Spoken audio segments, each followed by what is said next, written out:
Welcome to my channel, Worldwise. I bet you didn't know the true story behind the MV Derbyshire, the largest British ship ever built, and how it vanished in one of the most ferocious storms ever recorded. On September 9, 1980, Typhoon Orchid tore across the Pacific, gathering strength with every passing hour, its winds howling and its clouds swirling in a menacing dance. It was a storm of rare ferocity, a monstrous force of nature that seemed almost alive, intent on destruction. Waves rose like mountains, crashing down with unimaginable power, while the sky darkened to an ominous shade, warning all who dared to cross its path. In the direct path of this tempest was the MV Derbyshire, the largest British ship ever built, a true titan of the seas. She carried 157,000 tons of iron ore and 44 souls, each one trusting in the strength of steel and the skill of their crew. The crew were seasoned sailors, veterans who had weathered countless storms before. But this storm was different. More violent, more unpredictable, and more relentless than anything they'd faced. Winds screamed through the rigging, waves towered over 60 feet, and the ship shuddered under the onslaught, each impact echoing through the steel like a warning bell.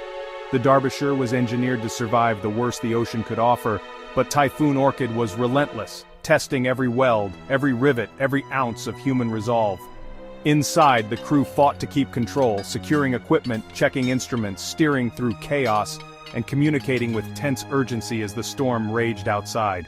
Every crash of water sent tremors through the steel hull, the sound of the sea hammering against metal a constant reminder of the danger outside. The men trusted their ship, believing it could withstand anything the ocean could throw at them. Their confidence was hard-won, built on years of experience and faith in their vessel. But the ocean is indifferent to human confidence or engineering. It cares nothing for reputation, nor for the hopes of those who sail upon it. As Typhoon Orchid unleashed its fury, the Derbyshire faced a test beyond anything in its design, a trial by water and wind that would push every limit. The crew battled on, isolated in the heart of the storm, determined to survive against impossible odds, their courage shining in the darkness. Their ship was their fortress, until the sea decided otherwise, reminding all aboard that nature always has the final say. That night, the Derbyshire and her crew were pushed to the very edge of endurance, fighting for every moment as the storm raged on. No one knew it yet, but they were about to vanish into maritime legend, their fate sealed by the unforgiving sea. The ultimate test had begun, a battle between human ingenuity and the raw, untamable power of nature. When the storm finally passed, battered ships reported their positions, every vessel accounted for except one, the Derbyshire. The radio waves, once crackling with urgent voices, now fell eerily quiet. Silence. No radio calls, no distress signals, not even a whisper of trouble. The vast ocean offered no clue, no sign of life or loss. The Derbyshire never arrived in Japan. Days slipped by, each one heavier than the last. A week passed. Hope, once bright, began to flicker and fade. Search planes and ships scoured the endless Pacific, combing every possible route. But they found nothing. Not a raft, not a scrap of debris, not even a floating barrel. It was as if the Derbyshire had been erased from existence, swallowed whole by the unforgiving sea. For families at home, the silence was agony. Every unanswered question, every unreturned call deepened the ache of uncertainty. How could a ship nearly 1,000 feet long, a giant of steel and cargo, simply vanish without a trace? No mayday, no oil slick, no clue. Theories swirled, each more desperate than the last. Some believed a sudden catastrophic event must have struck, giving the crew no time to react. All safety systems failed at once, unimaginable, yet the only explanation that fit the facts. The official search ended. The Derbyshire and her 44 souls were declared lost to the typhoon, their fate sealed by the storm. But the lack of evidence was chilling. Not a single piece of wreckage, not a single answer. Modern ships are built to survive storms, not disappear without a trace. The Derbyshire's vanishing defied all logic. For the families, the official story felt hollow. Grief mixed with disbelief, and the need for answers only grew. The sea had claimed the Derbyshire, but left only questions behind. Questions that would haunt loved ones for years. The mystery was just beginning, and the search for truth was far from over. The authorities moved quickly to close the case. The verdict, Typhoon Orchid, was to blame, an act of God, nothing more. The investigation was brief, the conclusion simple: the ship was lost to the storm. Families were told to accept the tragedy and move on, but for those left behind, This answer was unbearable. No evidence, no wreck, no real explanation. Their questions were dismissed, their concerns ignored. The Derbyshire was a symbol of British shipbuilding. Admitting a flaw would be costly. The families felt stonewalled, their grief met with silence. But they refused to let the story end there. Their search for truth was just beginning. Among the grieving was Peter Redyard, father of Derek, a deck officer on the Derbyshire. Peter was a ship surveyor. He knew ships, and he knew something was wrong. The official report didn't add up. A ship like the Derbyshire shouldn't have vanished in a storm. Driven by loss and expertise, Peter began his own investigation.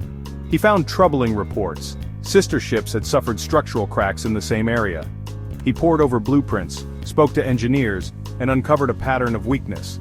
The Derbyshire, he believed, had a fatal flaw, a flaw the Typhoon exploited. Peter's quest was about more than answers. It was about justice for his son and the crew. He documented his findings, building a case that challenged the official story. One father's determination was about to change everything. Peter's research revealed a critical design flaw at frame 65, the very point where the hull met the superstructure, a junction vital to the ship's strength and integrity. This wasn't just a minor oversight, it was a fundamental weakness that could have catastrophic consequences. Sister ships had developed cracks here, a stress point made worse by a cost-cutting design change. These cracks weren't isolated incidents, they were warning signs, ignored by those who should have acted. The original reinforced transition was replaced with a squared-off connection, creating a weak spot that left the ship vulnerable. The decision, made to save money, sacrificed safety for profit. In calm seas, the flaw was hidden, masked by gentle waves and routine voyages. The ship appeared strong, its secret weakness invisible to the naked eye. But in a typhoon, with monstrous waves battering the hull, it was a disaster waiting to happen. The flaw became a fatal vulnerability under extreme stress. The families, now united as the Derbyshire Family Association, rallied behind Peter's evidence. Their grief turned to determination as they sought answers. They campaigned for a new investigation, refusing to be silenced by bureaucracy or indifference. Their voices grew louder, demanding accountability. Their fight was about more than the Derbyshire. It was about safety for all at sea. They wanted to ensure no other families would suffer the same loss. The government and shipbuilders resisted, reluctant to admit fault, but the evidence was too strong to ignore. The truth was beginning to surface. The family's persistence turned tragedy into a crusade for change, inspiring others to join their cause and demand justice. They argued, if this flaw existed on one ship, others were at risk. The pressure mounted, and the world began to pay attention. The wall of silence began to crack. The truth was close, and change was finally within reach. Years later, the government agreed to a new search. In 1994, the Derbyshire was found, broken on the ocean floor nearly 3 miles down. Forensic analysis confirmed Peter's theory. The disaster began when weak ventilator covers failed, letting water flood the ship. The cargo hatches collapsed, and finally, the hull broke at frame 65, the fatal flaw. The Derbyshire was lost not to a single wave, but to a chain of design failures. The families were vindicated. The official report was rewritten. Their fight forced the shipping industry to change. International safety standards were overhauled, stronger hatch covers, better structural assessments. The tragedy of the Derbyshire saved countless lives. The family's determination turned loss into legacy. The sea had claimed the Derbyshire, but not the truth. Their loved ones were not forgotten. Their story changed the world. If you want to uncover more untold mysteries, check out my next video. Watching now.